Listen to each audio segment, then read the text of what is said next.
Welcome to my channel SK knowledge class. दोस्तों, आज की इस वीडियो में आपको बताऊंगा हिंदी का 2 नंबरा प्रश्न, 2 नंबर वाला प्रश्न का उत्तर बताऊंगा। दोस्तों, तो वीडियो को ध्यान से देखिएगा लास्ट तक। अगर चैनल पर नए हैं तो चैनल को सब्सक्राइब कर लीजिए और घंटी को दबा के ऑल कर लीजिए। दोस्तों, सब्जेक्टिव क्वेश्चन आंसर है, ध्यान से देखिएगा, क्योंकि दोस्तों आपको 95% नंबर लाना है सभी विषय में। चलिए दोस्तों, टेस्ट देना शुरू कर दीजिए।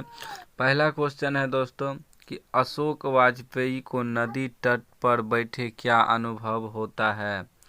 उत्तर है, दक्षिण फ्रांस की रोन नदी के किनारे बैठे हुए लेखक को ऐसा लगता है कि वह अभी नदी के साथ उसके प्रभाव से मिल बह रहा है। शीतल और स्वच्छ जल में कभी भी स्वयं को उसी की तरह समझने लगता है। दोस्तों, इस वीडियो में सब्जेक्टिव क्वेश्चन आंसर के साथ आपको बहुत चीज़ सीखने को भी मिलेगा। ठीक, चलिए दोस्तों आगे देख लेते। और दोस्तों, इसका PDF हम आपको भेज देंगे, टेलीग्राम चैनल ज्वाइनिंग कर लीजिएगा। दूसरा है, श्रम विभाजन और जाति प्रथा शीर्षक पाठ के लेखक का क्या नाम है।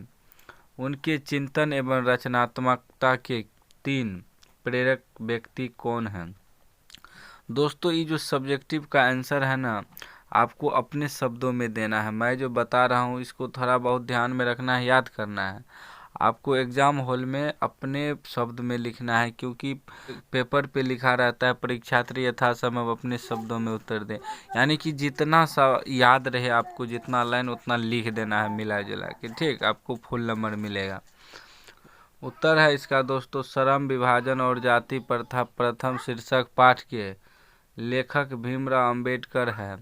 इनके चिंतन एवं रचनात्मकता के 3 प्रेरक व्यक्ति निम्न है, बुद्ध, कबीर और ज्योतिषा फूले। ठीक, याद रखिएगा। चलिए आगे देख लेते हैं 3 नंबर का। 3 नंबर का कह रहा है कि सेन साहब की कितनी लड़कियां थीं, उनका नाम क्या था। उत्तर है, सेन साहब की 5 लड़कियां थीं, उनका नाम इस प्रकार है, सीमा, रजनी, आलो, शेफाली, आरती। ठीक ना। दोस्तों, इस वीडियो में आपको 30 VVI सब्जेक्टिव क्वेश्चन आंसर बताऊंगा, तो ध्यान से देखिएगा। ठीक, चलिए आगे देख लेते हैं दोस्तों। 4 नंबर का कह रहा है कि बिरजू महाराज कौन कौन से वंदे वाद्य बजाते हैं। तो इसका उत्तर है, बिरजू महाराज महान नृत्यक थे। उनके कार्यक्रम देश के भिन्न भिन्न कोने में हुए, विदेशों में नाम कमाया। लेकिन नर्तक के अलावा वाद्य वादन का भी काफ़ी शौक था। वे सितार, हारमोनियम, गिटार, सरोज, बांसुरी आदि बजाए करते थे। चलिए दोस्तों, नेक्स्ट देख लेते हैं 5 नंबर का। करा मैक्स मुलर ने संस्कृत की कौन सी विशेषताएं और महत्व बतलाए हैं। उत्तर है, मैक्स मुलर ने संस्कृत की विशेषताएं और महत्व इस प्रकार दिए।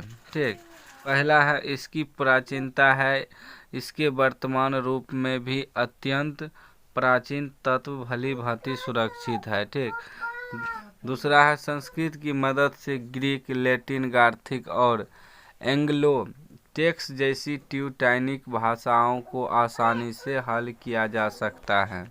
6 नंबर का, वाणी कब 20 के समान हो जाता है।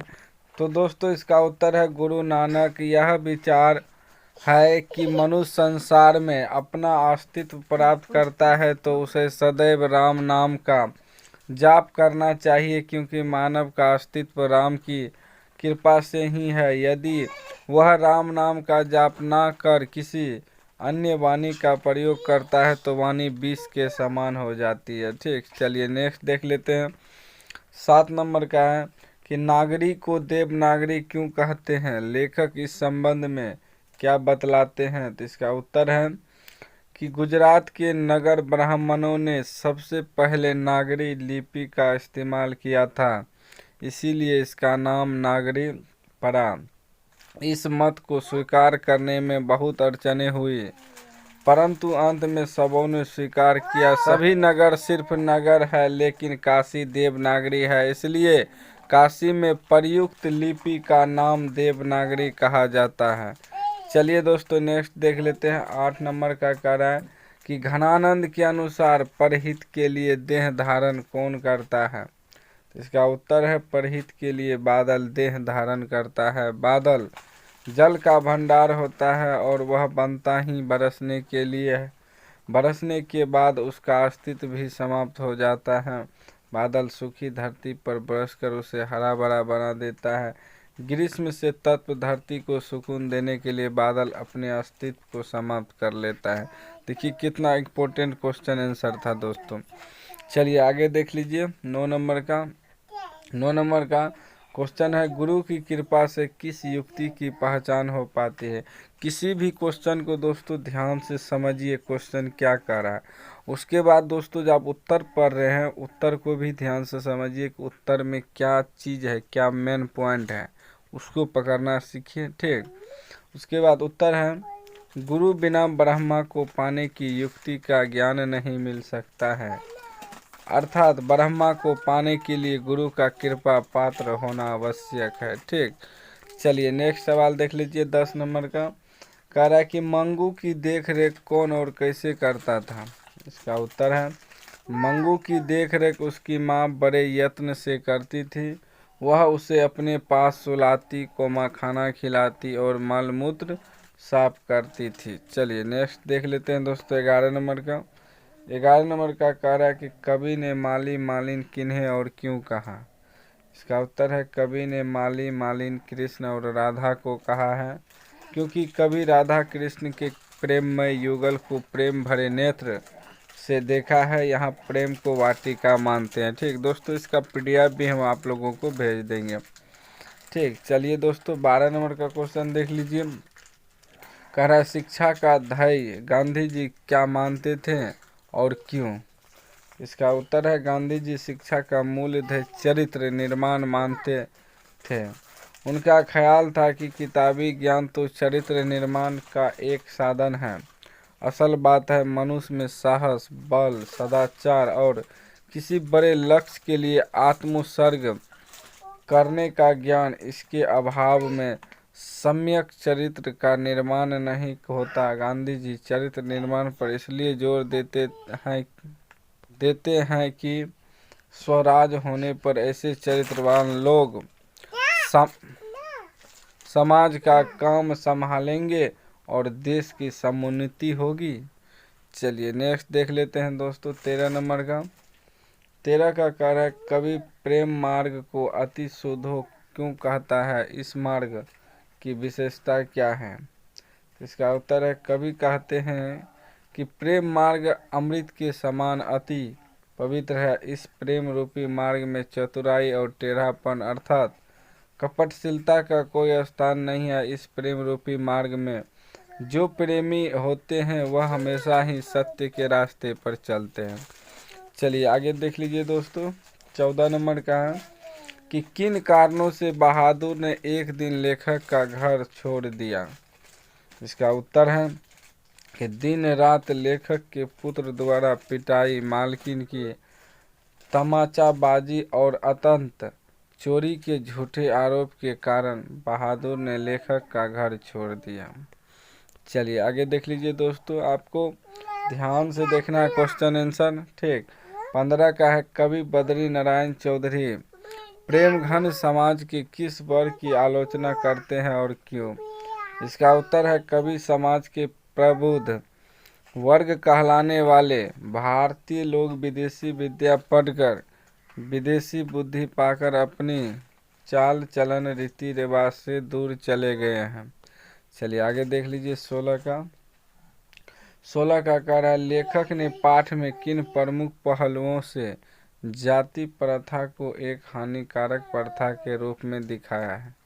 इसका उत्तर है, लेखक ने सच्चे लोकतंत्र की स्थापना के लिए स्वतंत्रता, समता, भाईचारा और प्रेम को आवश्यक माना है। चलिए नेक्स्ट देख लेते हैं दोस्तों 17 का रहा है, बड़े डॉक्टर ने अपने अधीनस्थ डॉक्टरों से पापपाती को अस्पताल में भर्ती कर लेने के लिए क्यों कहा? नगर शीर्षक कहानी के आधार पर उत्तर दें। इसका उत्तर है, बड़े डॉक्टर ने अपने अधीनस्थ डॉक्टरों से पापपाती को अस्पताल में भर्ती करने को इसलिए कहा क्योंकि वह हाल ही में विदेश से पढ़कर लौटा था और उसे मोनाजाइटिस बीमारी की आशंका हुआ था। ठीक, चलिए आगे देख लेते हैं 18 का। लेखक द्वारा नाखूनों को अस्त्र के रूप में देखना तर्क संगत है। इसका उत्तर है अस्त्र हाथ में रखकर वार किया जाता है और शस्त्र फेंक कर लाखों वर्ष पहले मनुष्य जंगली था। वन मानुष जैसा नाखून द्वारा ही वह जंगली जानवरों आदि से अपनी रक्षा करता था। दांत भी थे लेकिन उनका स्थान नाखूनों के बाद था। क्योंकि नाखून हमारे शरीर का अंग है, इसलिए लेखक द्वारा नाखूनों को अस्त्र के रूप में देखना सर्वथा उचित है। चलिए दोस्तों 19 नंबर का देख लेते, ध्यान से देखते रहिएगा। आई सब्जेक्टिव क्वेश्चन आंसर है दोस्तों। 19 नंबर का है कि बिहार का जनजीवन भी बाढ़ और सूखा से प्रभावित होता रहा है। इस संबंध में आप क्या सोचते हैं, लिखें। इसका उत्तर है पठित पाठ में उड़ीसा के विभीषण बाढ़ से ग्रसित क्षेत्र की चर्चा की गई है, जिसमें लक्ष्मी के परिवार की व्याख्या है। उसका घर परिवार बाहर से त्राही त्राही मच गया था। बिहार में भी प्रत्येक वर्ष बाढ़ की ग्रस्तता के कारण भारी तबाही होती है, काफ़ी जान माल की क्षति होती है। चलिए आगे देख लेते हैं दोस्तों 20 का। करा देवनागरी लिपि के अक्षरों में स्थिरता कैसे आई। इसका उत्तर है लगभग 200 वर्ष पहले छापा खाने के लिए देवनागरी लिपि बनी, तब से अनेक पुस्तकें छपनी शुरू हो गई। केंद्रीय हिंदी निर्देशालय विभिन्न साहित्यिक और विद्वानों ने इस लिपि में सुधार कर प्रेस तथा कंप्यूटर के लायक बनाया। इससे इसमें स्थिरता आ गई। ठीक, चलिए दोस्तों 21 नंबर का देख लेते हैं। 21 का कर अम्बेडकर किस विडंबना की बात करते हैं। विडंबना का स्वरूप क्या है। इसका उत्तर है अम्बेडकर जाति प्रथा को विडंबना मानते हैं।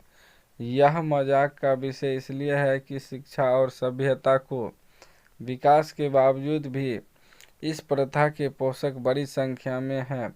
इसका स्वरूप जाति विभाजन के साथ साथ श्रमिक विभाजन का भी है।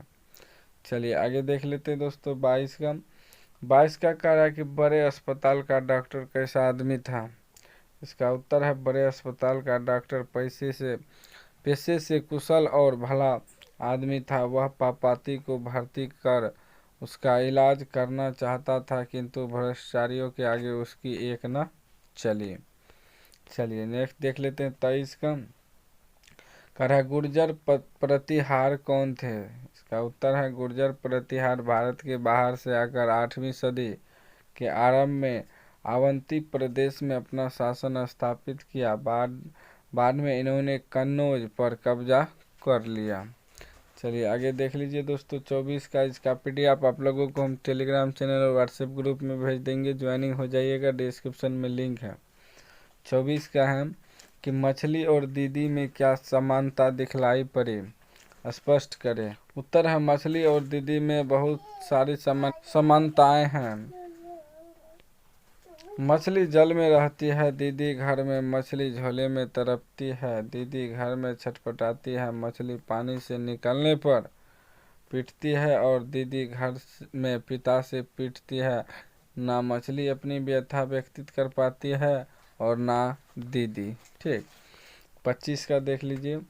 करा लखनऊ और रामपुर से बिरजू महाराज का क्या संबंध है। उत्तर है लखनऊ और रामपुर दोनों में बिरजू महाराज का अभिन्न संबंध था। लखनऊ उनकी जन्म स्थलीय है तो रामपुर उनकी बहनों की। अपने पिताजी के साथ वे हमेशा रामपुर नित्य प्रस्तुत हेतु जाया करते थे। ठीक, चलिए नेक्स्ट देख लेते हैं 26 का। 26 का कह रहा है मनुष्य जीवन से पत्थर की क्या समानता और विषमता है। इसका उत्तर है मनुष्य जीवन भी कुछ पत्थर की तरह है। पत्थर भी मनुष्य की भांति धूप घाम पानी अंधर झेलते हैं और जैसे मनुष्य झेलता है वे झेलते हैं। काटने पर जैसा कष्ट मनुष्य को होता है वही अनुभूति उन्हें भी होती है। फर्क या विषमता यह है कि मनुष्य अपना सुख दुख व्यक्त करता है, वे ऐसा नहीं करते हैं, उनके पास वाणी नहीं है। ठीक, चलिए नेक्स्ट देख लेते हैं 27 का। 27 का कह वृक्ष और कवि में क्या संवाद होता है। उत्तर है कवि बुद्धिजीवी है, वह जानता है कि बूढ़ा चौकीदार विश्वासी होता है, उसका अनुभव हमेशा हितकत होता है।